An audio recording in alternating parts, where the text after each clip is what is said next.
Welcome to the No Spin. Jesus Christ. Alright, so just real quick. Sonic 3 Knuckles is what we're playing today. Hydro City Zone, playing as Knuckles right now as I'm talking. In the water, friggin' the countdown to death is at 1, and I'm in front of this bubble baloney, and it hits 0 right as a bubble appears, and it's just too late, and I've already died. That's like the most legitimate Sonic problem we're ever. already halfway into the episode, and we haven't actually done an opening without peas. Without just the most violent peas. This is... Really? Here's another tip I've heard about peas. Pretend they're bees. Like, pretend they're bees. Yeah, pretend you're that stupid meme. Yeah. Welcome back to the No Spin Dash. The No Spin Dash Zone. I just, for some reason, I always, whenever I see the red bee emoji, I just imagine the word as being pronounced like this. Like, I don't know. Like it like infects the whole word with its bee. Yeah, like the bee carries over to the rest of the word, and now even though it's a plosive, the rest of the word still has a feeling of bee inside of it. So this is the No Spin Dash Zone. I am your host, Isaiah, and I'm joined, as always, with the world's greatest co-hosts, Steven. Hi. And Charlie. Rick and Morty reference. Alright, so today we played Sonic 3 and Knuckles. Those might be familiar, are actually two games that you stapled together into one, like, horrific amalgamation of cartridges. It's truly the sight. Frankenstein of gaming. Lightning has to strike your house just right or it doesn't boot up. That's true. It's so Sonic the Hedgehog 3, right? It's a game that was released what year? I've got the 95 spreadsheet. question mark? 94. Oh, it was not. It was right at the beginning of 94. I was way off. Yeah. So Sonic the Hedgehog 3 comes out in February of 1994. And then Sonic and Knuckles comes out in October of 1994. So like the other side of that year. It's actually pretty far apart, yeah. Yeah. Well, I think so. Triple Trouble came out in between, but I thought there was one other Sonic game. I guess not. That came out in the middle. Yeah, it was Drift. Sonic Drift came out in the middle. But we're covering Triple Trouble after. Yeah, we're covering Triple Trouble after Sonic 3 and Knuckles because it has Knuckles in it. And we wanted to cover like Sonic the Hedgehog 3 and Knuckles at the same time. So that's why we're doing Triple Trouble later. And we're doing Drift later because we wanted to do Drift and Drift 2 at the same time. So those games will be our next two episodes. So this game actually started intended to be one game, but it was actually because they were worried about whether or not they could finish it in time for Christmas that they ended up splitting it into two games. Yeah, also Knuckles is just way too much to handle for one cartridge. Dude, yeah, Knuckles is too powerful for one cartridge. You cannot fit all of these muscles in one cartridge. That man has so many Knuckles that they call him Knuckles. He actually doesn't have Knuckles, which is the weirdest part. He has like spiky boys on his glove. If you look at his hands, they are mittens. Kind of. They're more like boxing gloves, but... They are bereft of Knuckles. Yeah, he doesn't have fingers, therefore he can't have Knuckles. And, in fact, there only really seems to be one joint, and there are spikes coming out of it somehow. I have no fingers and I must Knuckles. Yeah, effectively. So Sonic... They wanted Sonic 3 to come out in time for Christmas, and they were like, oh, well, it can't happen if we make it one game, so we're going to split it into two. So they split it into two, and then the game... still did not come out in Christmas and came out in February, which is hilarious. This is like a weird, like, don't release an unfinished game, but it's kind of doing that anyway. Well, it's obviously a different time, but like it's just kind of funny because this is a really beloved game, and like I only now figured that out because I just didn't care for this game that much. But that's because I was bad at the game. Yeah, I feel that. Yeah, well, it's because you were wrong mostly. And like on Twitter, I was like, I got Supersonic for the first time in Sonic 3. I'm so happy. And Little did you know, Hypersonic was waiting, screaming your name. I knew Hypersonic was waiting. I wasn't gonna deal with that bullcrap. Dude, Hypersonic is really good. Hypersonic, like Supersonic, is sometimes bad. Yeah, that's true. So this game has 14 zones, and that's also true for Sonic 2. No, wait. No, it's not. Sonic 2 only has like 8, doesn't it? Sonic 2 has 11 zones, but there are 3 extra zones that are available in the 2013 re-release. Sonic 2 has 11 zones? That's crazy. Yeah. I thought it was only like 8. Are they counting the ones that are like the final stage ones that are smaller? Yeah, they're counting the ones that are like 1 act or half an act long. Okay. Yeah, I was gonna say I didn't like... I haven't beaten the game recently, but I didn't remember it being that long. So what's really interesting is Sonic 3 and Knuckles collectively has 14 zones, which is slightly more theoretically than the 11 zones that Sonic 2 has. But like Sonic 3 or Sonic and Knuckles each feel like a substantial game in size with just their 7 zones each. Yeah, I especially think that's due to the multiple playable characters that play very differently. How much does Mania? Oh yeah. Mania? How many zones does Mania? I'll take a look at that. All right. So they're basically the way for those who are unfamiliar is Sonic and Knuckles came out. Show and it was me a the cartridge. way. Show Please, me the way. let's, All right. let's not. It's because not. it's Knuckles. Yeah, it's a Because Knuckles I meme. really do not it's want because this. it's I Knuckles. don't want this meme, that meme poisoning this podcast. It's a Knuckles So meme. I Just- don't just to care. I don't want it here. just to make sure everybody's aware, at the time of this recording, the Uganda Knuckles meme has been dead for a very long time. At the time of this So- airing, it will be dead for even longer. Honestly, at the time of this airing, it might have like come back. Like, it's very unlikely, but Reawoken. anyway, yeah. Hashtag Uganda Knuckles. Hashtag, So when hashtag Sonic and Knuckles don't came know. out, Hashtag trash bag. Hashtag trash bag. There we go. So when Sonic and Knuckles came out, it was on a cartridge, and that cartridge was basically custom. Like, it was shaped differently from the rest of the other game cartridges for the Genesis, because you could attach another Genesis cartridge on top of it. And so if you put Sonic 3 on top of it, you got the complete game, which is Sonic 3 and Knuckles. And if you put Sonic 2 on it, you get some Knuckles and Sonic 2. And if you put it on Sonic 1 and some other Genesis games, you'd get Blue Sphere. Yeah, but we're not going to talk about those. Right. Well, we'll briefly nobody cover cares. Blue Sphere. But yeah, you can play as Oh, Knuckles yeah. in Sonic 2. It doesn't work very well because he's not made for the game. Yeah, but you can do it, and that's pretty cool. He doesn't jump So- very high, Knuckles. No, No, it doesn't. It's he like does not. really. It can be like a real pain, especially in Sonic 2. But Yeah, true agony. Because of how many gentle slopes there are, Knuckles just gets wrecked. this game kind of made me realize that Knuckles isn't that great. He's great, but he's not that easy Yeah. to play as. Right. But Yeah, I still Knuckles is love sort of a Knuckles. hard mode, I think.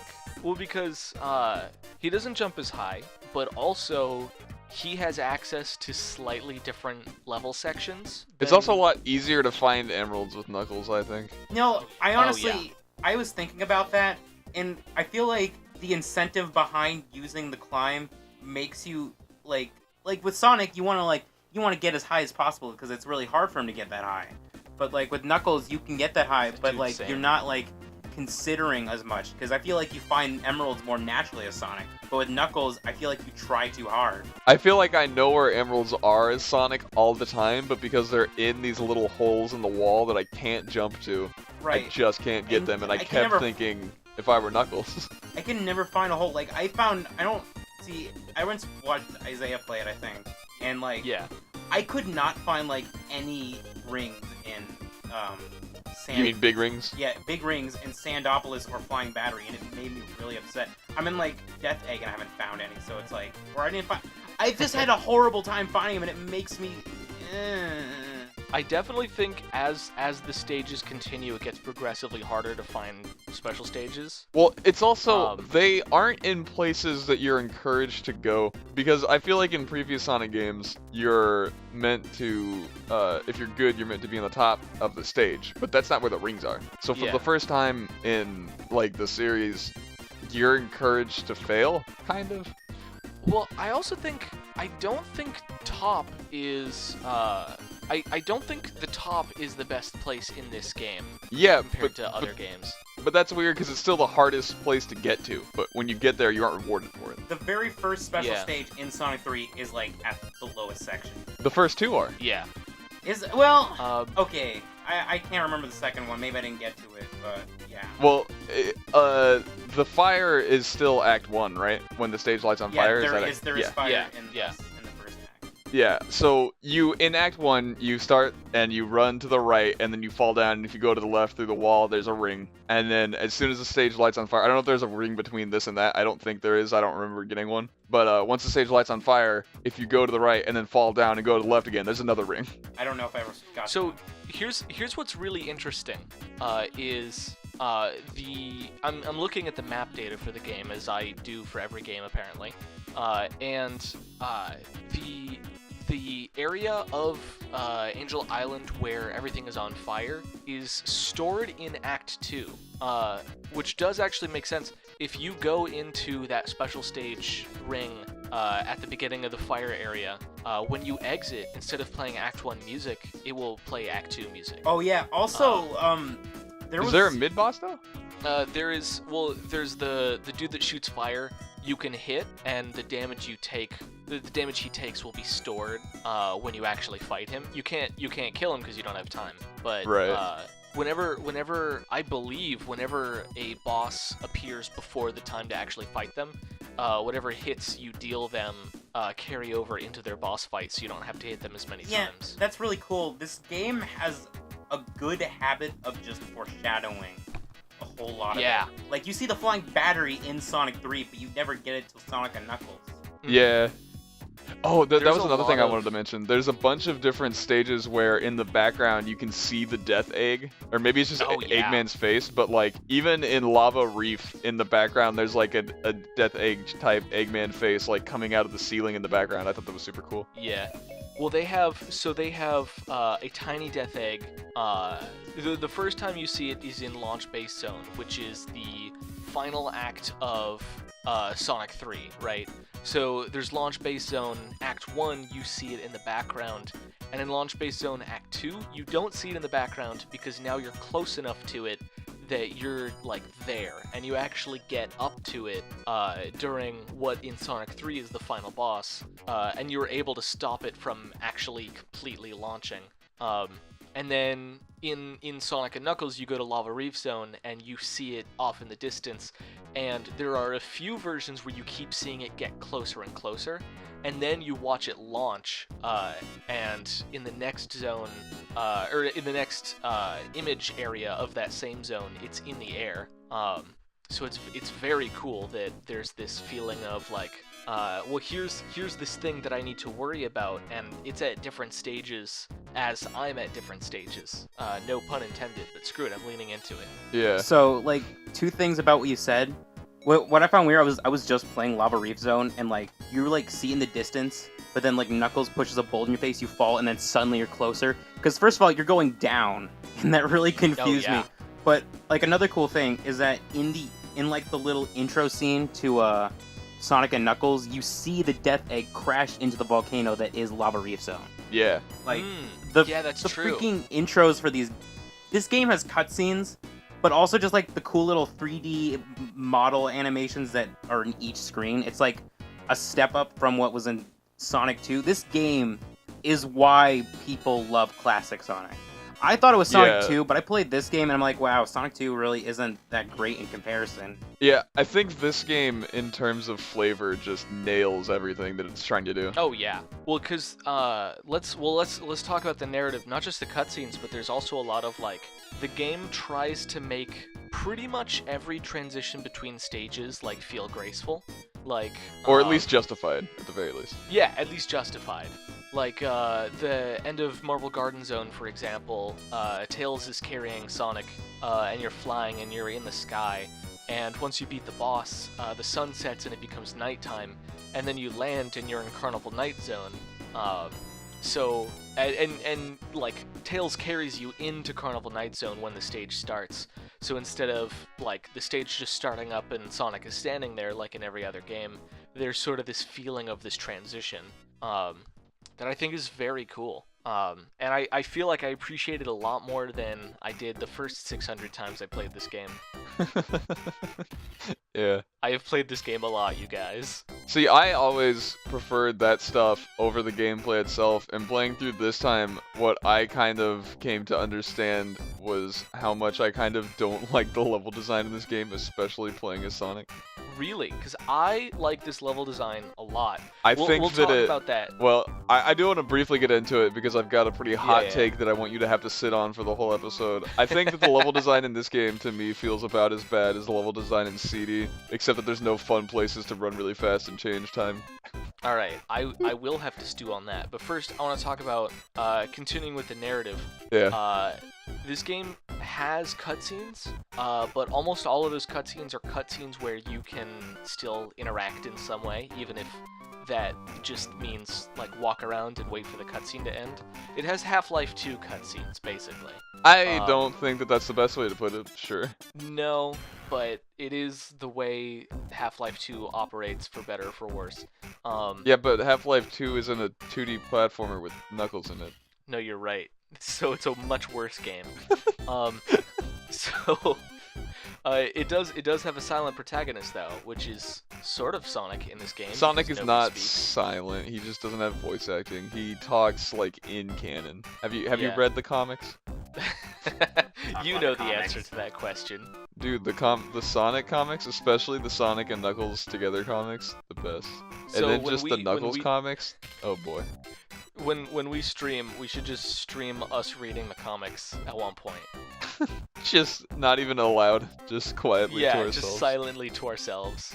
No, so the narrative, this is what I was thinking about while I was playing this game, is the narrative probably, like, was crazy to think about if you were playing Sonic and Knuckles after having beaten Sonic 3 and waited for Sonic and Knuckles to come out, right?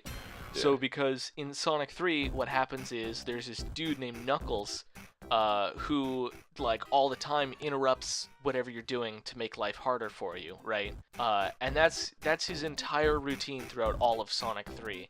And then in Sonic and Knuckles, and if you're playing Sonic 3 and Knuckles, there's this extra cutscene if you've gotten all the Chaos Emeralds, or maybe it's already maybe it's there regardless.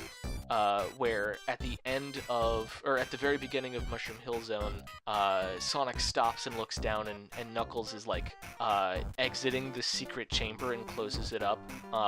And you can go in there and see that there's Chaos Emeralds in there, basically. Yeah, I like how friggin' Knuckles keeps like a spare ring in the back. Yeah, he's like, just in case I gotta go to a special stage. Because we have to assume that's his house, right? Yeah, I guess so. He does probably like live in Mushroom Hill Zone. Yeah, because we see him. Impression I got. We see him napping there if you play as him and Sonic and Knuckles. Yeah. But so you go in there and it's like this hidden palace zone, where the Chaos Emeralds are supposed to be stored. And there's a big ol' emerald there too. And so at the end of the game, you get to Hidden Palace Zone, and Eggman is there, or Robotnik is there, and he tries to take that big ol' emerald, and Knuckles tries to stop him, and the two of them get in a fight, and then Knuckles helps you defeat Robotnik. So there's this whole character arc of like what Knuckles' goals are that you learn over the course of Sonic and Knuckles that probably don't even occur to you in Sonic 3, you know? Like in Sonic 3, he's just the bad guy, and then in Sonic and Knuckles, you're like, wait a second, this dude is actually, like, he wants to keep Robotnik from getting away with this stuff, too. Yeah, and it feels really weird when he's helping you in, what is it called, Sky Sanctuary? Yeah. Yeah, when he's helping you in Sky Sanctuary, it's like this really weird thing that hasn't happened in a Sonic game before where an NPC is kind of following you around. Yeah, he's hurt because you beat him up and then Robotnik beat him up. And so he's like, alright, I'm gonna open up this chamber for you, but it's gonna take effort because I'm friggin' dying. And you're like, well, alright. Yeah, and he does that really weird animation where he's like on all fours panting. Yeah, I only have a problem with that animation when he's on the orb that teleports him and he's still like doing that. Yeah, it looks real gross then. And also when Sonic walks up behind him, it's kind of strange. Yeah, because his like hand goes like right over him, even though it's on the ball. Yeah, it's real. It's a texture. It's a texture. That's not even the word. That's not even the word I was looking for. But sorry, this game wrote the book on how to do a Sonic game. Like even the 3D games kind of repeat it because you have different characters, have different perspectives on a story, and you go through levels differently. It's great. It's the best classic Sonic game. I will get to whether or not I agree with that. Spoilers, I do. At the end of the episode, when we do thumbs up, thumbs down. Thumbs up, thumbs down. But so, we talked a little bit about the special stages and the Chaos Emeralds and all that. We should probably explain that stuff in a bit more detail. So let Charlie take it away. Yeah, you go ahead. I can explain anything about this game, but I don't want to step on everybody. So the special stages are accessed kind of differently from other previous games, where there are 2 rings per act. Is that right? 2 giant rings per act, or is it 3? There can be up to 3 in some, I think. Okay. I think they're up to 3. I think is right. There are 2 to 3 giant rings hidden in walls, which you have to kind of do a little guesswork to find. And when you find these rings, you jump into them. You have to collect all the blue spheres, and it gets faster. It's like the pacer test. It gets faster each minute when you hear the triple blink. The fitness gram pacer test. But like, god damn it. Okay. Yeah. So you have to get all the blue spheres, but you can also get rings which may be scattered or will appear if you make a circle of red spheres around blue spheres. So you'll get like extra rings. If you get 50 rings, you get an extra continue, which are very helpful because continues basically just give you more lives essentially. Yeah, it'll also tell you if you got every possible ring, but I don't think that actually does anything other than a score bonus. Yeah, that doesn't matter until Mania. But speaking of Mania made me better at these stages. I used to hate these things. Oh yeah, I always loved them, even though I always sucked at them. Yeah, and I thought you were full of crap, but turns out I was the one full of crap. Although I do hate that even in Sonic 3, and I guess Sonic and 3, and Sonic 3, and I guess by extension Sonic 3 and Knuckles, you cannot access a stage the second you touch it, because you'll never be able to get to it until you beat the game, which sucks, but it's, what are you gonna do? But yeah, the stages are really cool, and they get a bit more difficult, I guess, especially the Super Emerald ones, because Isaiah, one time we were playing me, was like, oh, that's a Super Emerald stage. I'm like, oh my god. I thought this was an original stage, but now I'm afraid to play Sonic 3 and Knuckles. No, dude. The Mania does make it weird, though, because some of the stages that are Emerald stages where you're required to get all the rings become significantly harder because you have to do, like, trick jumps where you hop over, like... Right, and you get pinned between springs and stuff like that. It's rough. But also, like, the blue sphere stage, they have blue spheres, which you have to collect all of them. The red spheres, which if you touch, you die. Yellow spheres, which make you do a little spring jump forward. And then there's bumper balls with the stars on them that just kind of push you back.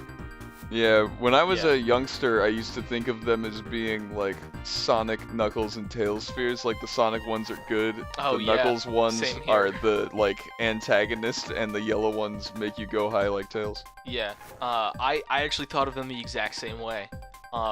So this game works in this, like, sort of pseudo 3D, like, sort of environment where it's this globe, that as you travel through it, you can only move forward, but when you hit left or right, you stop where you are and rotate 90 degrees and then move again on this checkerboard pattern. That I think it is not like any game I've ever played, and I'm not sure if I mean that as a good thing or a bad thing. It feels a bit like a rhythm game at a certain point. You have a certain window to input things, but basically you're going to be hearing like sounds, and that's going to be the way that you generally learn how to time things, because there's a little input window with doing left and right, because basically as you pass each kind of point, because you're on a checkerboard, but you're not in the middle of squares like in a Pokemon game or something like that, you're along the seams.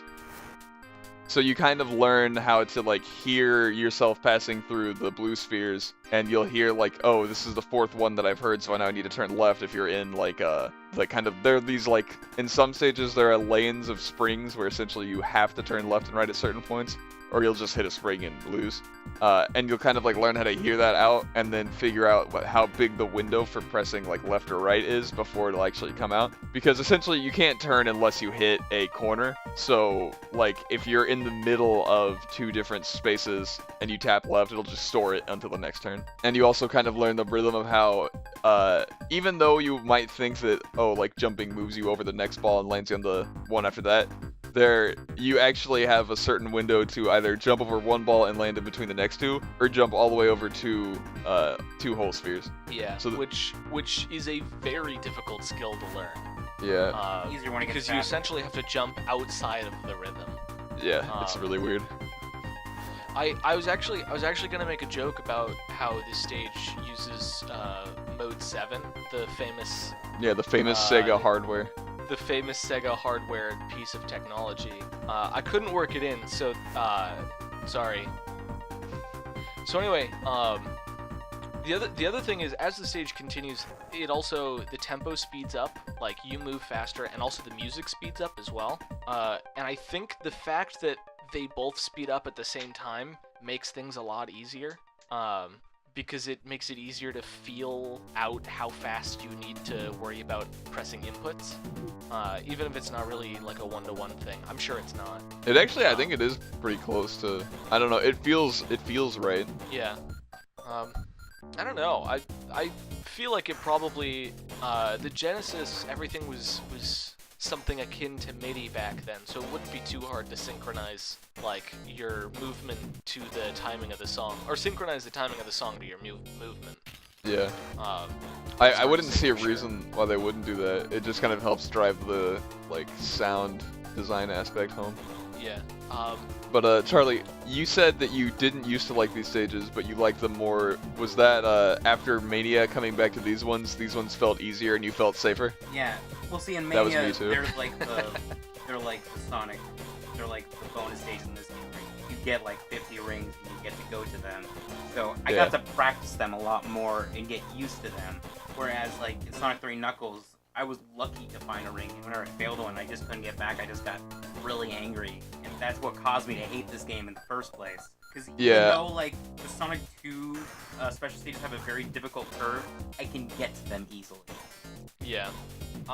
The thing that interests me, the thing that I find interesting is that in the Sonic and Knuckles section, when you're getting the Super Emeralds, you sort of get to do a stage select. Like in, for the regular Chaos Emeralds, if you fail a stage, then you just end up trying the following stage and cycling back around once you get back to it. But for the Super Emeralds, you sort of have access to, like, basically the stage select where you're in Hidden Palace Zone, and there are 7 big ol' emeralds, and all the ones you haven't collected are unlit, and if you stand on top of an unlit emerald, then you go to that emerald's specific special stage. So it's very interesting to me because that means that if you knew where all the special stages were, you could go back and practice that stage over and over until you got it. Yeah, until you've gotten it lit. Until you've kept it lit. Back to you. Yeah, you gotta keep it lit. You have to keep it lit. You have to keep it lit if you want to be hyper Sonic. Yeah. Quick side note, I'm pretty sure these two played Sonic 3 and Knuckles, but because I have Mega Collection, I never unlocked it. I played Sonic 3 and Sonic and Knuckles. So I just had the save function and then like a regular Sonic game where I just go back to the beginning if I don't get everything.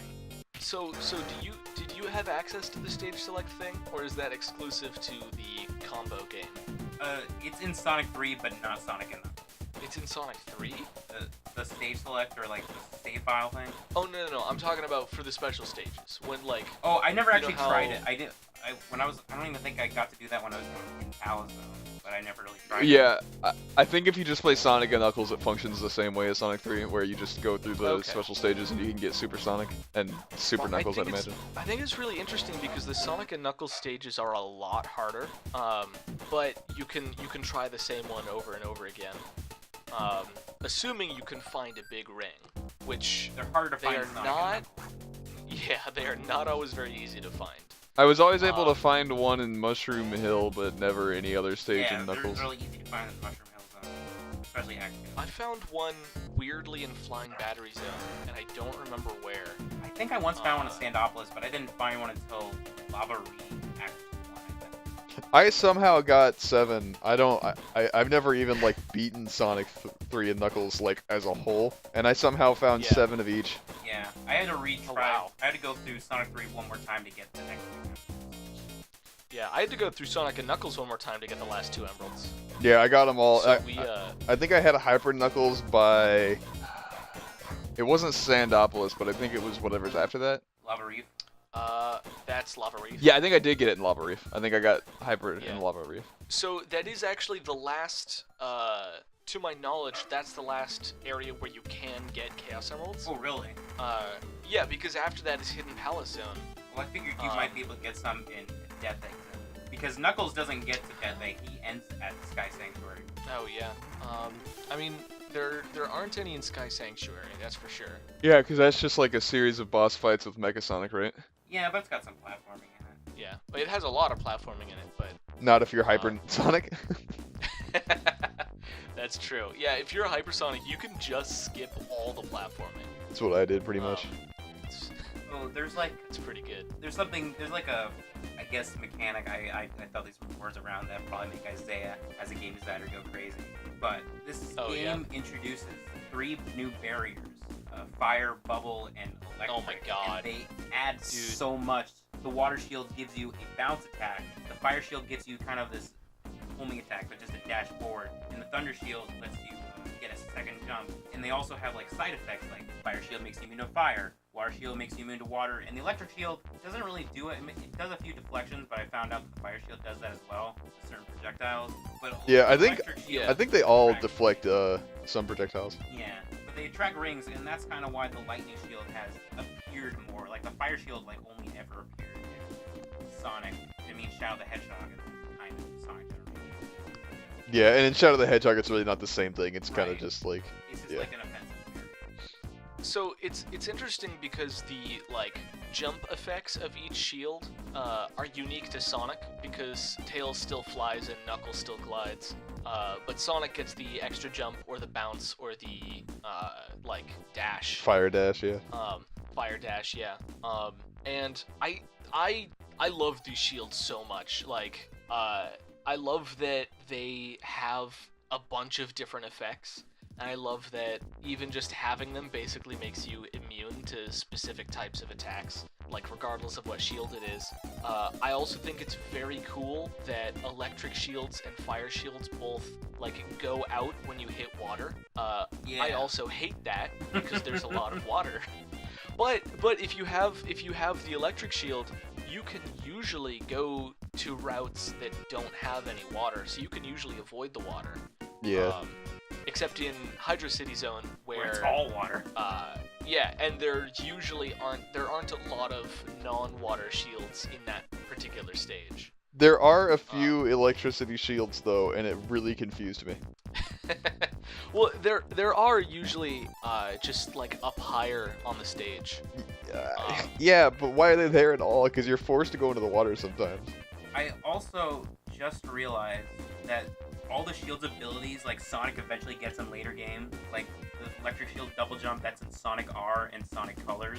The fire shield's the homing attack, which is Sonic's staple now. And, yeah. The bounce attack is in a move in Sonic Adventure 2 and Sonic 06, so I think that's really cool. Yeah, and it's not exactly the same, but he also has, I think they call it like the drop dash or something in some games. Isn't that just in Mania? Sonic Mania. Yeah, I know in Mania you can do that. And also, if you don't have a shield, you have the insta-shield, that's called, which I guess is like an almost safe way of attacking enemies just in case. And you don't really see that much except for in Mania again, with Octane and the advanced games. It's a lot. I appreciate a lot more than I used to. I was able to. Yeah, same here. Yeah.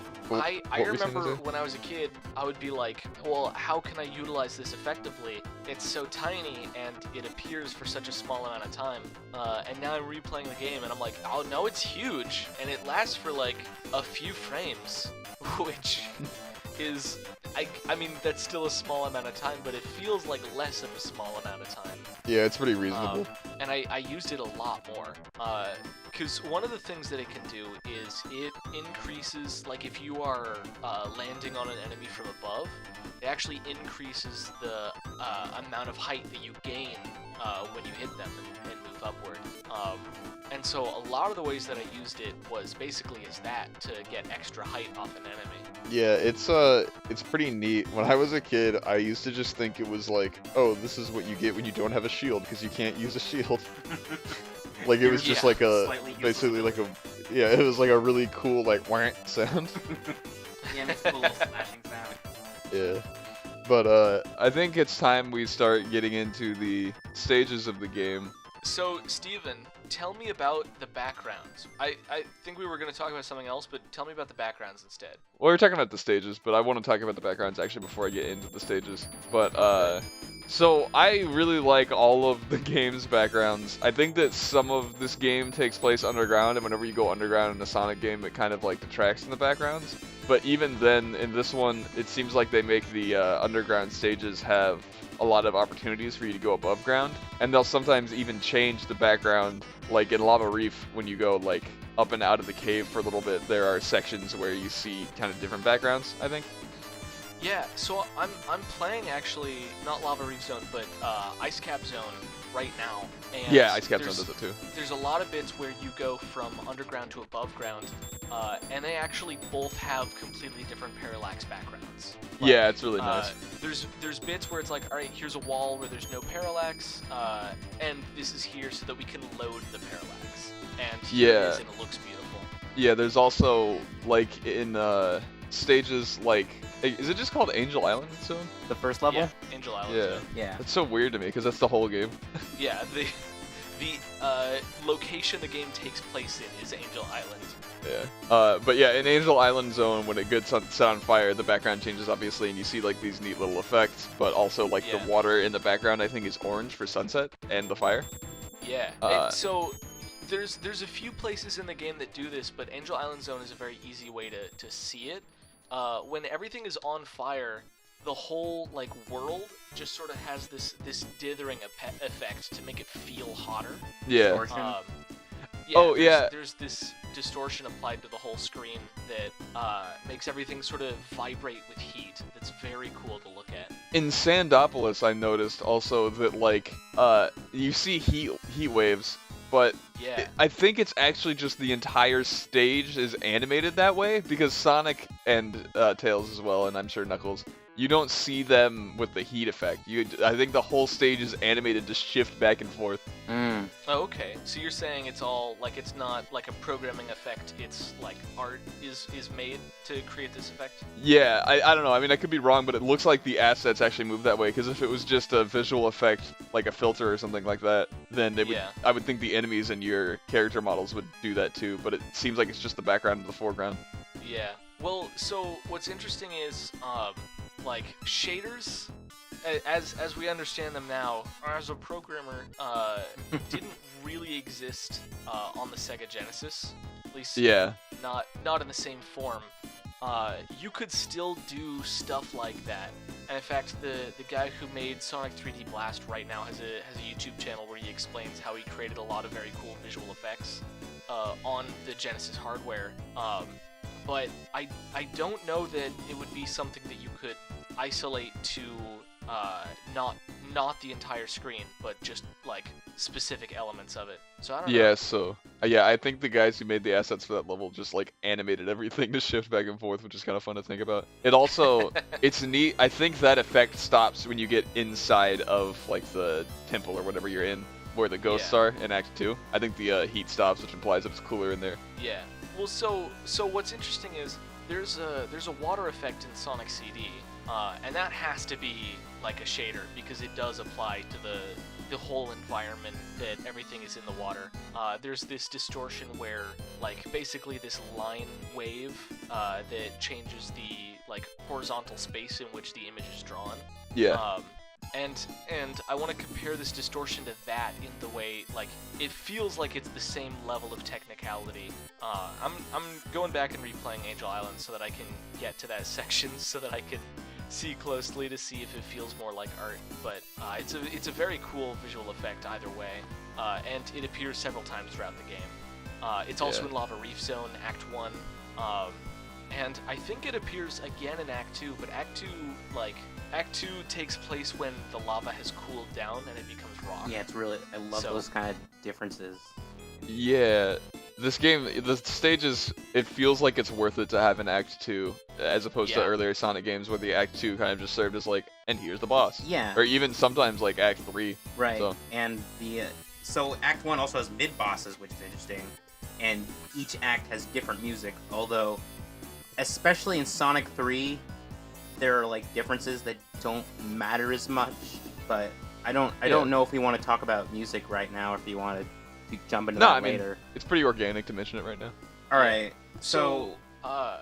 Oh, you go ahead. Yeah. So, like, I guess it's a pretty common, like, known, like, thing that Michael Jackson was working on this game's music early, and that's especially apparent in Sonic 3 and Knuckles, where you can kind of, I'm saying Sonic 3, where you hear these kind of oohs and ah and stuff like that. Yeah, and a Shimona here and there. Yeah, there's actually a come on in it in the either the Knuckles, mid-boss music. The mid-boss music, that's right. That's in the Sonic 3 version. In Sonic 3 and Knuckles, it just plays the Sonic and Knuckles mini-boss theme. Also, so like, you don't get to hear the come on. I think this was in either Hydrocity Zone or Carnival Night Zone, where I was facing the boss, and it glitched and played the Sonic and Knuckles mid-boss music, and I don't know how that happened. It, like, did it twice for me. I myself ran into a couple of glitches. I was playing the Steam version on, like, Sega's weird VR Genesis emulator thing. It's the same way I played Spinball. But, so I ran into a couple of glitches. One of them was when I would be, like, supersonic, sometimes, like, my music wouldn't change. And there were just some weird, like, music things that happened. And also, sometimes when I went to run up a slope, I don't know if this is in the original game, I can't remember. But sometimes when I'd go to run up a slope or spin dash up a slope, I would just stop halfway, like, dead in my tracks, and then slide down. Oh, okay.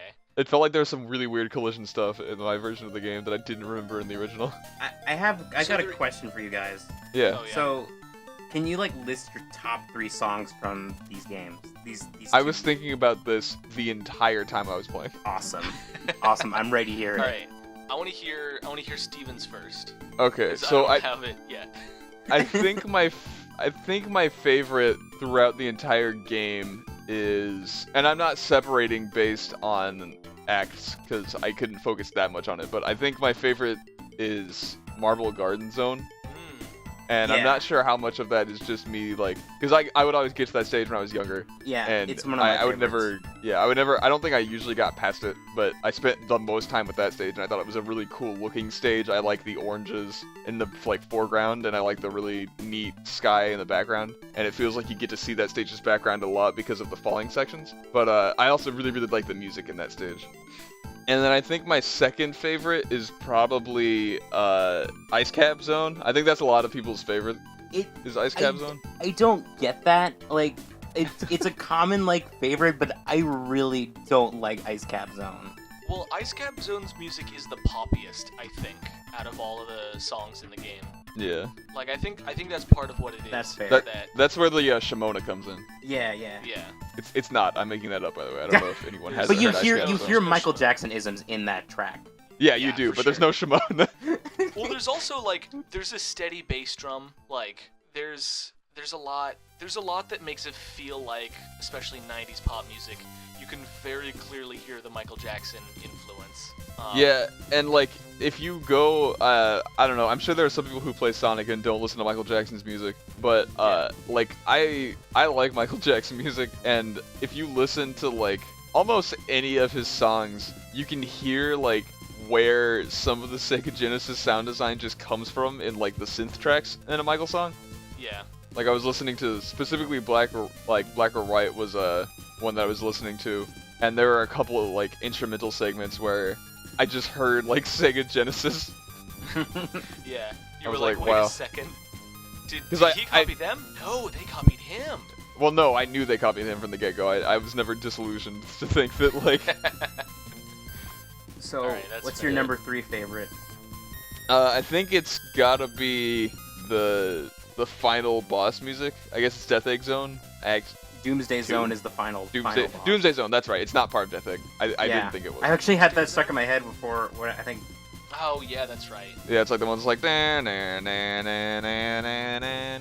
Yeah, I love that kind of progression. I hate that fight, but I like that music. I don't know about it, but... Alright. Isaiah, do you want me to go, or do you...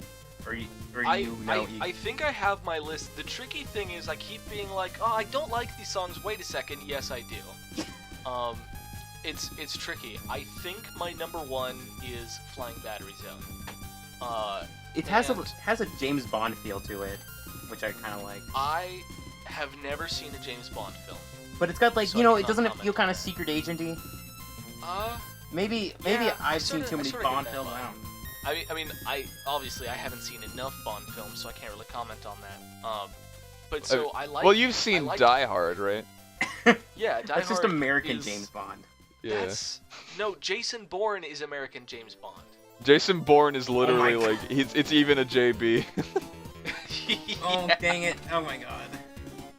Alright, so sorry, you and everyone who never made that connection. Also, another thing about like Sonic and Knuckles, when I first played it, or at least the first time I played where I was like aware, the music reminded me of James Bond Jr. on the Super Nintendo.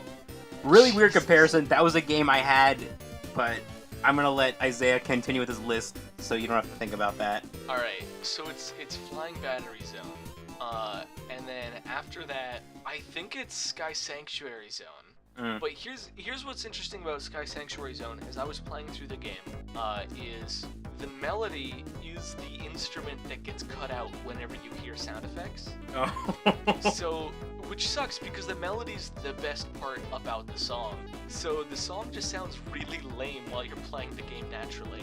Yeah, it sucks. I find that very interesting. And then after that, either Hydro City Zone or Ice Cap Zone, and I can't decide which. Okay, also, can we briefly talk about this? Is it Hydro City or Hydrocity? I've been trying really hard to make sure that I say Hydro City, because that's definitely how it's pronounced. Yeah, because it's like Sandopolis. Hydrocity. In Mania, they made sure to put the space in there to make people know, but Hydrocity will always be in my heart. Yeah, because it's supposed to be like wet, like structure. It's hydrovelocity, and it makes more sound like Sonic. Twitter poll this, okay? When this episode comes out. Twitter poll sounds like Interpol. hashtag Twitter poll this. Okay, tell audience people, which way do you pronounce it? Because and like put you the and space I, Charlie, in. are not the only people in the world that say Hydrocity. It just sounds cooler.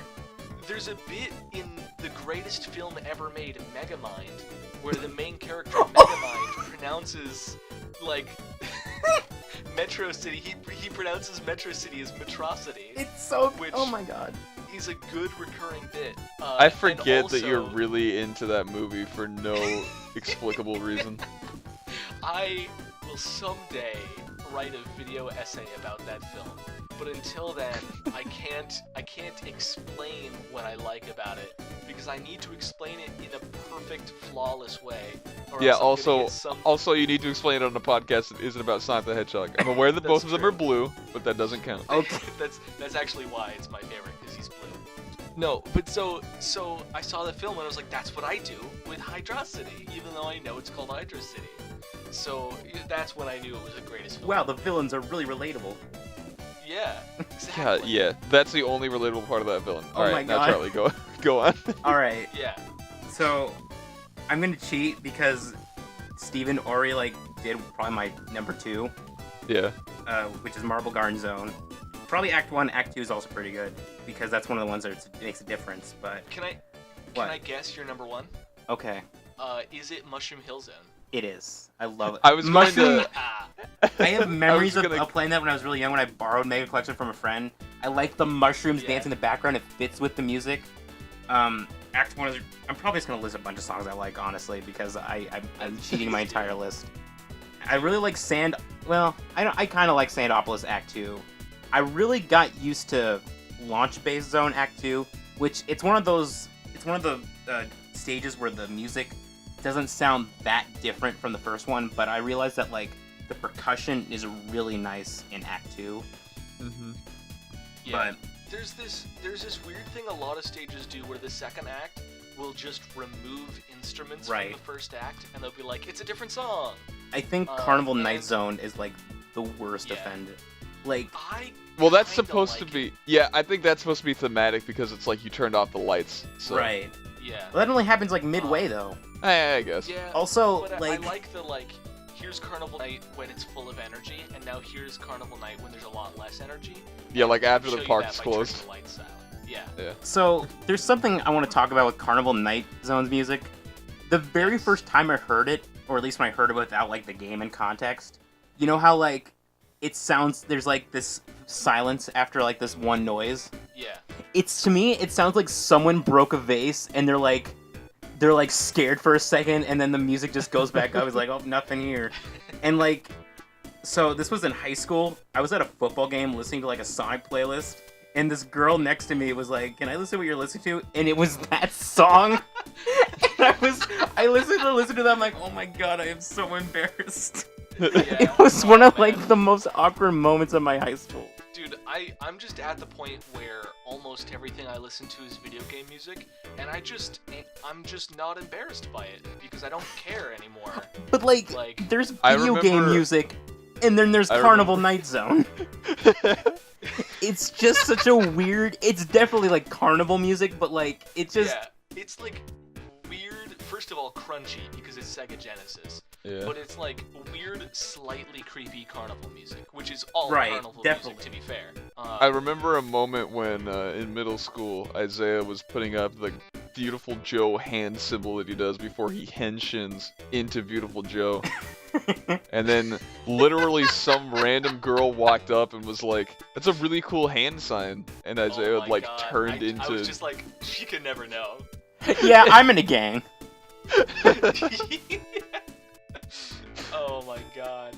It's like plastered in my mind. Whenever I see Beautiful Joe, I just imagine our dear friend Isaiah in the middle school lunchroom making Dude, nobody ever gets to know about the person that I was in middle school. Like that stuff is off limits. Oh like, my you God. Can't, It's so you quality. can't share that. It's so quality. So, just the last song I'm gonna mention that I really like is the credits music for Sonic 3, and it's different from other credit music where it's like, it's not like a compilation of previous stage music, which was in Sonic 1 and 2, and Sonic is also in Sonic and Knuckles, but Sonic 3 is just this nice kind of a bit of a somber yet triumphant tune that has a few Michael Jackson isms in it, but like it's just a great thing to listen to. I love listening to the Sonic 3 and Knuckles music, and God, we could go on for ages. I don't know if you guys want to move to a different topic now, but I just wanted to get that all out. I mean, I think we all agree that there isn't like an awful song in this game. I mean, Carnival Night's kind of cool. Well, that's not true. I really like Carnival Night Zone's music. I still don't really like Ice Cap though. I'm gonna leave it at that. You were talking about the bit where it like there's a sound and it stops and then it like makes a loud sound again, and I was like, yeah, that's my jam. I love that. I love that about this song. But no Just, girl like- must ever hear it. Well, it's got no. No, not while you're in high school, like, and the At a girl's football like, "What are you listening to?" You've already lost as soon as that. And you're like, Nirvana, mashing the skip button. I don't no even one- remember like what her reaction was. You're like, No I'm one definitely not listening to Sonic the Hedgehog music, and you're just sweating bullets. Like, oh, that's cool. And then just goes See, back to the game. No one will ever ask me what I'm listening to ever again, because I am past high school, and therefore nobody will ever care. Like, so that means that I can listen to whatever I want. For those of you listening who are in high school, it gets better. People just stop caring. For those of you who are listening in high school, when people ask you what you're listening to, let them know the No Spin Dash Zone podcast is the hot Yeah. new listening. Tell Oh my them you're God. like, yeah, my jams are these three dudes talking about Sonic the Hedgehog. Oh God. But I do love the way Carnival Night Zone has this like beat that it does continuously, and then it's like, here's a break, and then here's this loud note that gets right back into the beat. It's got this good level of energy, so I'm a fan of it, even if it's a little weird to you. Right, that's fair. I like how Flying Battery Zone Act 2 sounds like somebody broke the brass instrument that's in Act 1, so it's like bwah, Yeah. bwah, bwah, bwah. Yeah, Flying Battery Zone Act 2 has a slightly different melody and different instrumentation, and I like that a lot. That's why it's my number one, honestly, because I can listen to Act 1 or Act 2 or some like weird amalgamation between the two, and I'm happy. But yeah, I think now it's time to get into the things I don't like about Sonic 3, and in addition to that, Knuckles. I am ready to fight you, and in addition to that, Knuckles. So, Hydro City Zone sucks. I hate it. Alright, I'm not gonna argue. So, I think when I was playing through Hydrocity Zone, hashtag Hydrocity Zone. Yeah, I was like, not I was my just, Hydro City. I was kind of thinking to myself, yeah, I think Mania did this better.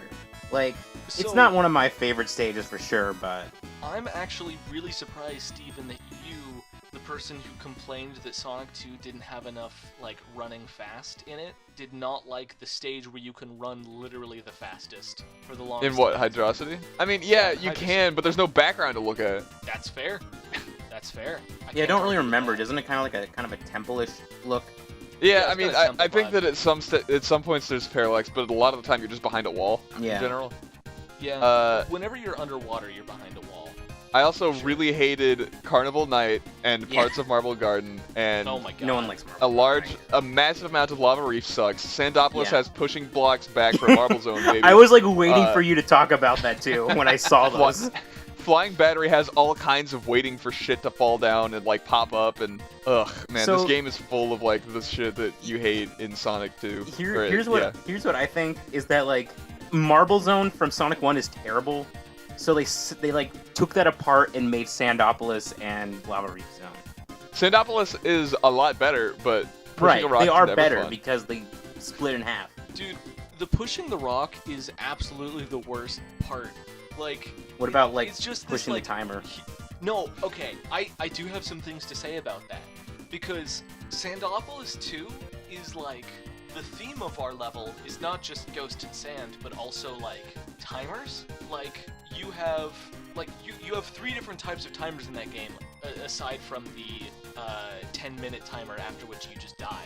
Oh, that was the ring I found in Sandopolis. That's right. Okay, I was trying to remember where it was, but now I know what it was. So you have three timers in that game, in that stage. So one, you have ghosts. You accidentally unleash ghosts at the beginning of the level, and when the lights turn off, as they slowly turn off, the ghosts get stronger and then they start attacking you. And they multiply. Also, the ghosts are super, super cute. They're super cute. As a kid, I couldn't play that stage because they scared me. I was a baby. Isaiah, you're They like being the make most little, adorable right now. This podcast. Oh my god. Also, When they attack you, they make little like "whirp" sounds. yeah, it's so cute. It's so Every cute. time they grow a phase too, they go burp. They're also not that dangerous because if you just jump, they don't hurt you. No, they're really not that. They dangerous. wait a while, But even when they get scared their me. like ugly faces to like attack you. But Well, not ugly, it's- but it's angry. It's a timer you have to manage, right? Right. If Yeah. the stage gets too dark, then they start attacking, and you have to find a place to like add light to the stage. Like you pull a lever and all the lights come back on. And then in addition to that, you have blocks that you have to push that slowly unpush themselves. And when they're pushed, like certain doors are opened and they slowly close. So you have to like get through those doors within a certain amount of time. And then once you're familiar with those two concepts, they add in here's this cork that you get rid of, and a bunch of sand like falls out of the cork, and this pile of sand rises, and you use that as a platform. But that also blocks you off from certain areas. So there's a lot of like, I have a limited time to have access to these things, or I have a limited amount of time before I'm in danger. That like you have to worry about all three of those timers at the same time within one stage. And so Yeah, it is actually, neat. I appreciate that stage a lot more than I did the first 600 times I played this game, because I used to hate that stage, and now I respect it. I don't enjoy it, but I respect it. I like Act 2, but Act 1 is some hot garbo. Really, Yeah. really steamy garbo. I think the music is better in Act 2 as well. Also, the theme of Egyptian timer puzzle sand ghosts will quite literally come to haunt us again once we get to Sonic Adventure 2. I was And- thinking that the whole time I was playing it. I Yeah. was like, I never remembered as a kid that this is the same thing, but wow. And like, there's literally like 2 egg golems. Like one that you had. So Yeah, the boss is the same too. Yeah. I did not make that connection, and I love it. Yeah, they're like the same level, basically. Well, see, Yeah. that's the difference. It's like, because your favorite game is Sonic 3, my favorite game is Sonic 2. Sonic Adventure 2. Okay. Is there any other, like, level design things you don't like that you might want to talk about? I wanted to talk about...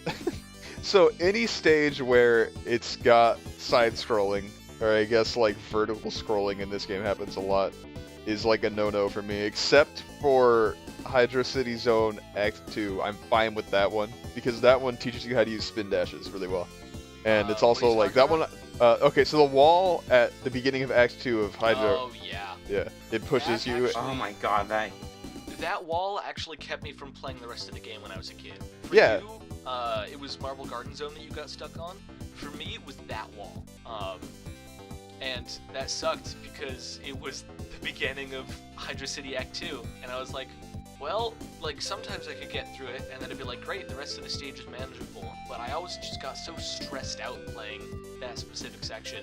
And now it's, like, not hard at all. But I think especially because if you're moving exactly the wrong speed, then you can't spin dash because you're moving too fast, but you can't make it up the hill because you're moving too slowly, and then you just get crushed between the wall and the wall. Yeah, so you learn how to spin dash properly. Or you get a game over and don't cry. I mean, this game has, like, save slots, so game overs are irrelevant, pretty much. That's true. Do the save slots start you at Act 1 no matter where you are?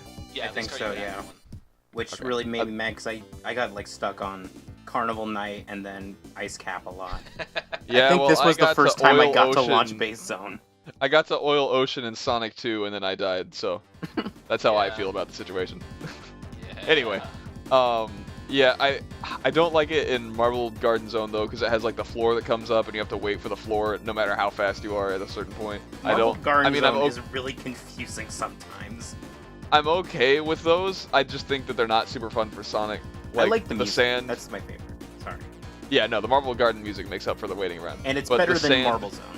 Yeah, oh, it's much better than Marble Zone. But the sand in Sandopolis Zone that it raises is, like, also not super great. It's And I worse think there's than another Marble time that it happens, but I can't remember what stage it's in. Is there one in Flying Battery Zone where, like, metal is pushing you up? Am I making that up? That's at the boss. No. That's like before the final boss, where like there's a Oh, floor yeah, that's rising. right.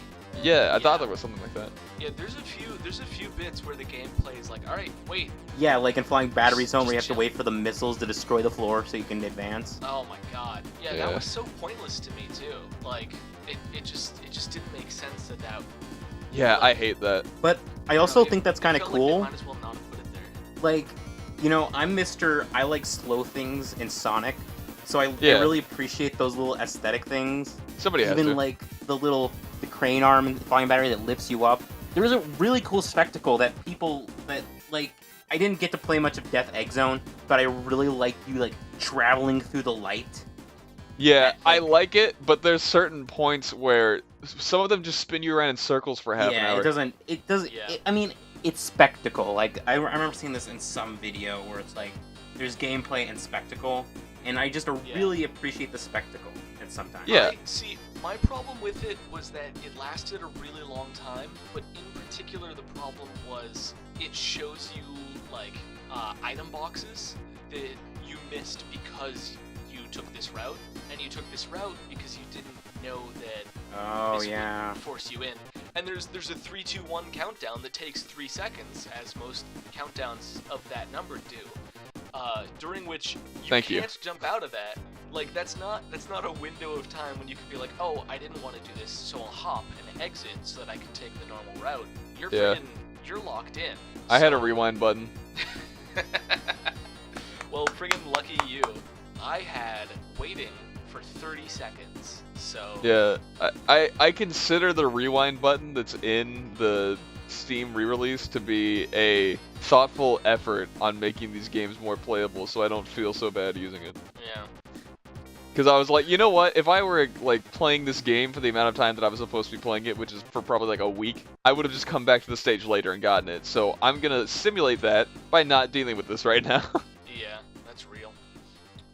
There was one other stage thing that I personally didn't like. And that Is was it every time that you have to precision platform in a Sonic the Hedgehog game? I weirdly didn't mind that, and I think that's just because I've gotten so good at it. Like, I just can do it, and It's icky. It's real gross. That makes it very hard for me to be frustrated by it, because I just don't, like, this sounds like I'm bragging, and I seriously don't mean to be doing that, but I just, like, don't fail it, so I never get upset by it. But anyway, a complaint that I have is launch base zone. Throughout the whole Sonic 3, there's a small amount of this problem where you're going in a direction that you don't necessarily understand whether or not it's the right direction or not. But in launch base zone, there's particularly a problem where you can have to redo entire sections because you took a wrong turn. You can do that in Sky Sanctuary. I had to refight Mecha Knuckles at one point because I fell down the wrong place. Yeah. I have, by the way, encountered needing to replay sections of Sky Sanctuary Zone, but I've never had to refight a boss, like, because of it. That's do you remember the legendary egg shuffling boss? Yes. Yeah. Extremely fun boss. I had to fight him twice. I had Hypersonic, or Supersonic, whichever you have at the time, so it wasn't that bad, but... Are we transition boys, or are we not quite done talking about level design problems that we have? I've got one more. It's just, and you briefly mentioned it, but it's so easy to get lost in every stage in this game, pretty much, except for, like, maybe, like, Angel Island and kind of Marble Garden Act 1. Yeah. Yeah, you get launched a lot, and you're just kind of like, wait, that might be a big ring. Actually, speaking of getting launched, the entire Carnival Night Zone really likes throwing you around. Like, so we're complaining about every stage. Like, I think we've actually mentioned every stage. Yeah, because they all have crippling issues except for Angel Island. Angel Island is much like Sonic 1. It's a really, really just good opening stage. And then everything after that is, like, kind of what the hell is going on. I really do overall like the level design of this game. I like some parts of it, but every level has, like, some shit in there that just makes me not want to play the game. I just want to give a shout out to Sonic 3 for starting on a level that doesn't start with Hill. Yeah. And Unless you're doesn't playing as suck Knuckles. like Sonic 2 Game Gear. Well, it's interesting because they could have just called it Angel Hill Zone, because the whole game is on Angel Island. So, like... And then there's an Angel Island zone in Sonic Advance, and I think Sonic Advance 3. Dude, we're gonna get there. There's a Pumpkin Hill Zone in Sonic Adventure too. But that's not... Dude. But Sonic isn't on there. What City Escape Hill Zone. City Escape Hill Zone. City Escape is a hill, though, if we're being real. It's true. Emerald Beach Hill. They got us. But so, anyway, Just keep saying Isaiah. Yeah, I'll You'll get there. cut out everything that I've said. Welcome to my world. If you open a sentence with an I usually cut it out, don't worry. No, I appreciate that. I tend to stutter a little bit, or I tend to say a lot in yeah, between it's the bane of my words and existence. at the beginnings of sentences. Don't worry, Sorry. I say like every 3 seconds, so it's not a huge deal. Yeah. So I do actually like this game's level design. I feel like this game wants you to explore a lot more than other Sonic games. And I actually, that's why I find it so interesting that you, Steven, do not like the level design, because I felt more encouraged to explore than I ever have in a Sonic game. Well, let me tell you, I felt encouraged to explore until the 8th time I found a life in a spot where a large ring could be, and then I just wanted to die. Well, so that's interesting though, because there's a lot of stuff where it's like, oh yeah, we will reward you for exploring, whether it's with a special stage ring, or with a shield, or with an extra life, or with like 30 coins, right? Yeah, but none of that matters when I know that there are special stages that they're just not giving me, and I feel like I work super hard to get somewhere and I get a life. And by the end of this game, I had like 20 lives because, like, yeah, it's just so easy to get them. Okay, that actually is an important question. Is this game easier than the previous 2 games? Or am I just more used to this game? I mean, I used to think Sonic 2 was easier than this. So, because I was able to make the Death Egg Zone a lot easier than I could have made to Launch Base Zone. I think I think the last stage of each section of this game is harder, maybe. But yeah. I think in general, these games are easier once you understand them. But this is, like I said, this is why people like Sonic. This is probably the quintessential Sonic game. I think that it's just oozing so much polish and flavor that the level design being, in my opinion, just offensive is... Also, shout out to this game. Not an issue. giving Sonic a new sprite that kind of highlights his attitude. It's a little bit more refined than we had in Sonic 1 and 2. Tails doesn't really... I feel like Tails has the same sprite, but he gets new animations. Like, I really love his swimming animation. It's so adorable. Oh, yeah. I was going to say that, too. It's super cute. Yeah, and Knuckles looks great, too. Like, Knuckles laughing looks amazing. I always imagine it with Kefka's laugh, because I watched a sprite series that did that. Also, we're going to edit in the Kefka laugh, because that's... Don't you mean the Sonic EXE laugh? I hate you. I hate Lord. you. Yeah. I hate Guys, you Halloween so special. much. Again. You will never be able to hear that laugh and enjoy it ever again. Oh my god. Hold on. I don't know if we're ever gonna do it, but Isaiah suggested we do Sonic.exe for our Halloween special, and I'm... Dude, I have a lot of... Because there's also like silly.tiff or sally.tiff or whatever. Silly.tiff, I love that name so much. Silly.tiff. We could read the Anti-Sonic DLL creepypasta. There's a lot, okay? We're just gonna turn it into a creepypasta podcast. I actually do. Even though the LAG network has one of those. Yeah, the LAG network already has a creepypasta podcast. Leave a comment down below. I don't know where they're listening to this. Friggin', I want an excuse to read that creepypasta. So friggin' tell me, because I unironically like that pasta, and I can explain why in detail, but the gist is, it's a satire of Sonic.exe that is also actually good. Isn't it a sequel as well? Well, it's a sequel, but the point is, like, you should stop talking about Sonic.exe. The subtext is because it's bad, but the regular story is because it's dangerous. And so I like that it's simultaneously able to criticize the original and also, like, turn it into something actually kind of scary. So the funny thing is that this episode comes out on October 26th. So oh my god! It's super close to Halloween too. Oh my god, guys! Guys, dress up as Knuckles for Halloween. Can we please, the next episode, can it please be Sonic.exe? we could like move it up if we wanted to. Halloween and then episode. We can just do a special, yeah. Like, yeah, alright. I really... Also, for anyone curious, I don't know if we've mentioned it before, but we do record these in advance a little bit, so that we aren't actually recording this obviously, like, the day it comes out. Yeah, so if you hear this podcast and you tweeted us, please, within the next week, upload an episode that is Sonic.exe. It's too late. We already have either done it or not done it. But tell us anyway, honestly. If if we choose not to, because Charlie somehow finds a way to convince us, then if we can get enough people to tell him that we need this in our life, I'm sure we can convince him. Anyway, I just want to say I really like No Spin Dash Zone. I really like. Welcome to the No Spin Dash Zone. I really like Knuckles' animation in Act 2 of Mushroom Hill Zone, where he's trying to make the switch work to get Sonic to move up. Oh yeah. Oh yeah. Do he hits the switch and this like wind blows up and he's like moving it up and down. Over. Yeah, he's oozing so much personality. Is it time for thumbs up, thumbs down?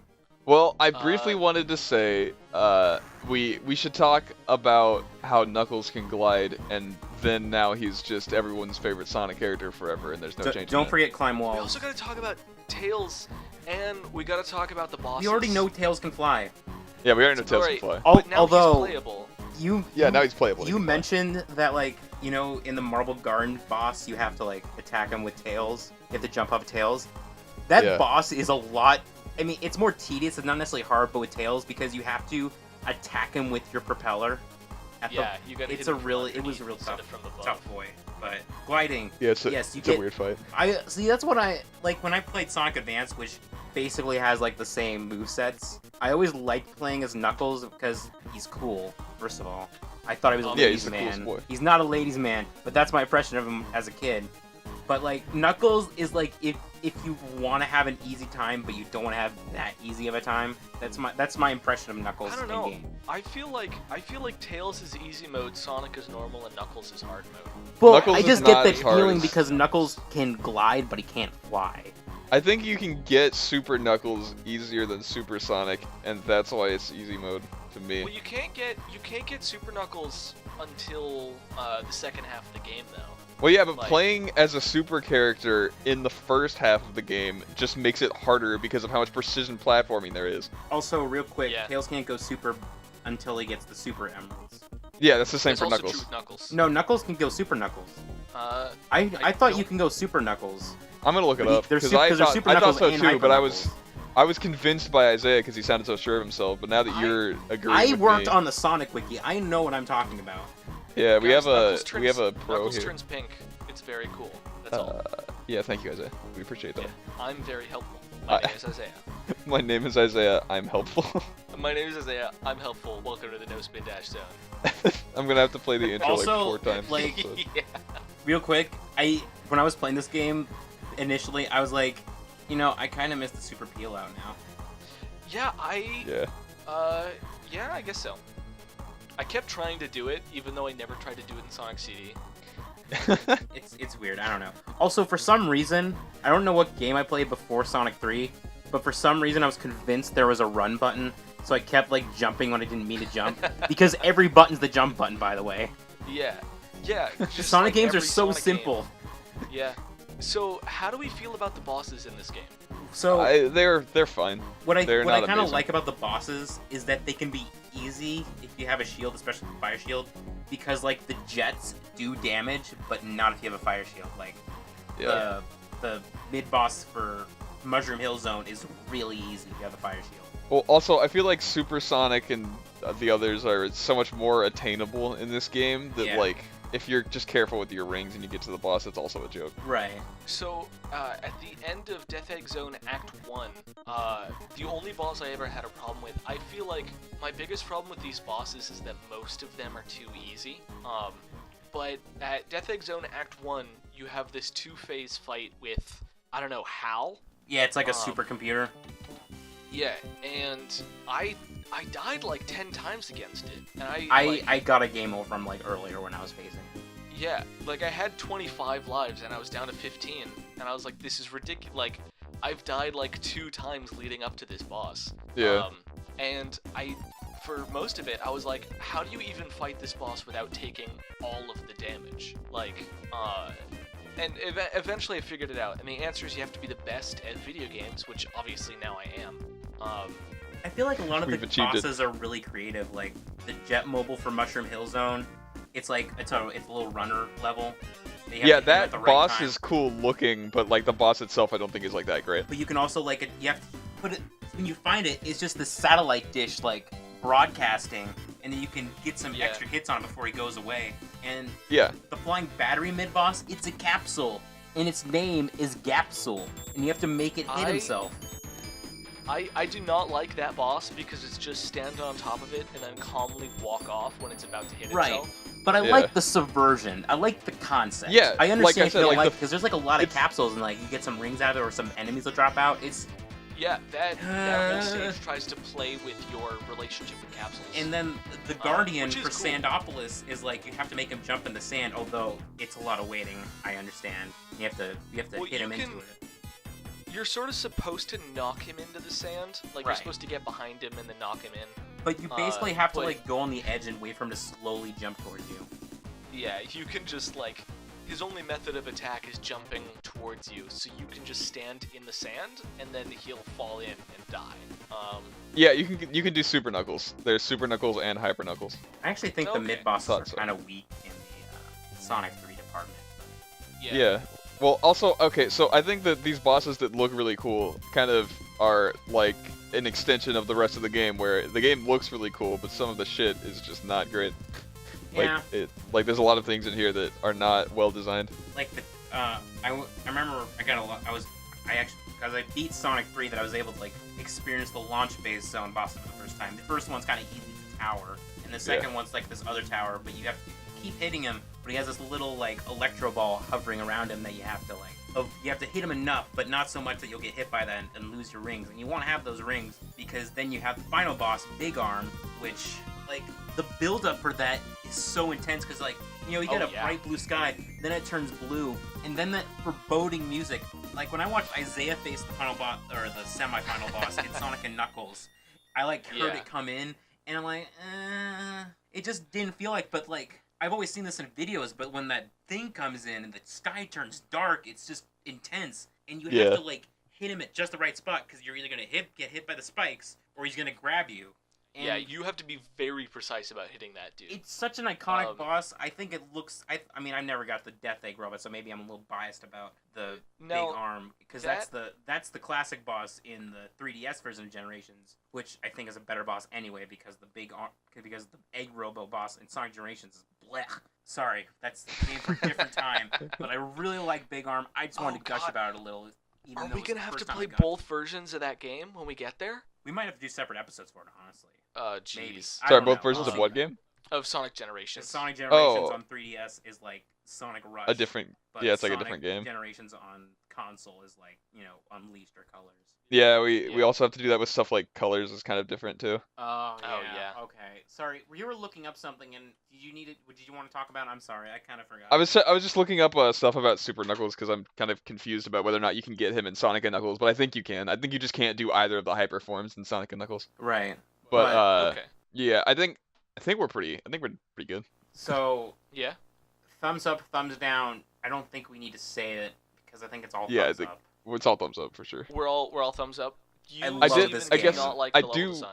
do want to say I think I would be more tolerant to the level design had I played this game in 2 or 3 sittings because I played it all in one sitting and I don't think you're supposed to.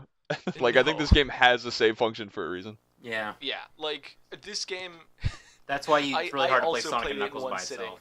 And it wore me out. I was like, all right, well that was an entire game that I just played in one sitting, and I'm tired now. I love the adventure though. I'm glad I got to play this because I probably would never touch it again. Dude, yeah. I'm really happy that you had a good time because it is my favorite Sonic game. Also, it still is. This is just validated. It's top on the list. Sonic 2 is only slightly above. And I'm not even going to bother putting Sonic 3 and Knuckles on different rankings because I don't think I can at this point. Yeah, they're one game. They're supposed to be. I used to like Sonic and Knuckles more just because I could play as Knuckles, but I kind of like Sonic 3 a little bit more now. But Sonic 3 and Knuckles, one game, best game ever so far. But I don't think any other games in the classic series are going to be able to best game ever so far. I'm sorry. I was so excited to talk about this after I played it and realized it was great. Yeah, I think it's definitely the best packaged Sonic game for sure. I'm ready to play Mania that we again, played. honestly, but I probably won't. We did not talk about the bonus stages, but we are out of time. The bonus stages. You mean the ones that you get when you hit the spinner guy or whatever? Okay, real quick. Yeah. One bonus stage is a slot machine. It's kind of like the special stage in Sonic 1. There's another one where you have to go around an orb and go up, but don't get hit by the double helix DNA stream, but you get items. And there's another one in Sonic 3 where it's just get the little gotcha machine. It's a gotcha? Gotcha. Yeah, it's a gotcha. They're basically you get them through the ring post like you would in Sonic. Yeah, and which one you get is determined based on your ring count, I believe. I think that's true for Sonic 3 and Knuckles. The gotcha one is only in Sonic 3, and the other two are only in Sonic and Knuckles. I did not realize that until I played. Oh, okay. I found myself taking advantage of them a lot. If it was the slot machine, I'd be like, I'm out because I can't get shields. But there was a lot of times where I was like, all right, well, I got a lot of rings, but I want to get a shield to be safe. Oh, here's a checkpoint. Excellent. I can go through a bonus stage and get a shield that way. Honestly, they're also good because they cancel out. They're also good because they cancel out your super form. Oh yeah, I've also used it as that. I don't want to be super anymore. Well, the only way to become not super is to go through a bonus stage. So they're very cool. They also all three have unique music. Yeah, it's nice. So yeah, it's very cool. That's all there really is to say about it. You can find Isaiah and Charlie at Twitter. You can find the show at Twitter. You can find our email at nospin@gmail.com. Yeah. All right. Cool. Thank you for listening to the greatest game of all time. Should we say our next Twitter game accounts? No. Okay. Oh. What is the next game? The next game that we are going to be playing is Sonic the Hedgehog Triple Trouble for the Game Gear. Yeah, Dude, Sonic and Tails Triple 2. Trouble hype. Yeah, Sonic and Tails 2 in other territories. Yeah. All right. Is there anything I want to plug? No. Yeah. Also, if you do want to know our Twitters, they're in previous episodes, and also, I believe that the official Twitter for the podcast follows both of you guys, so it should be easy to find that way too. Yeah. Bye. Bye. Bye.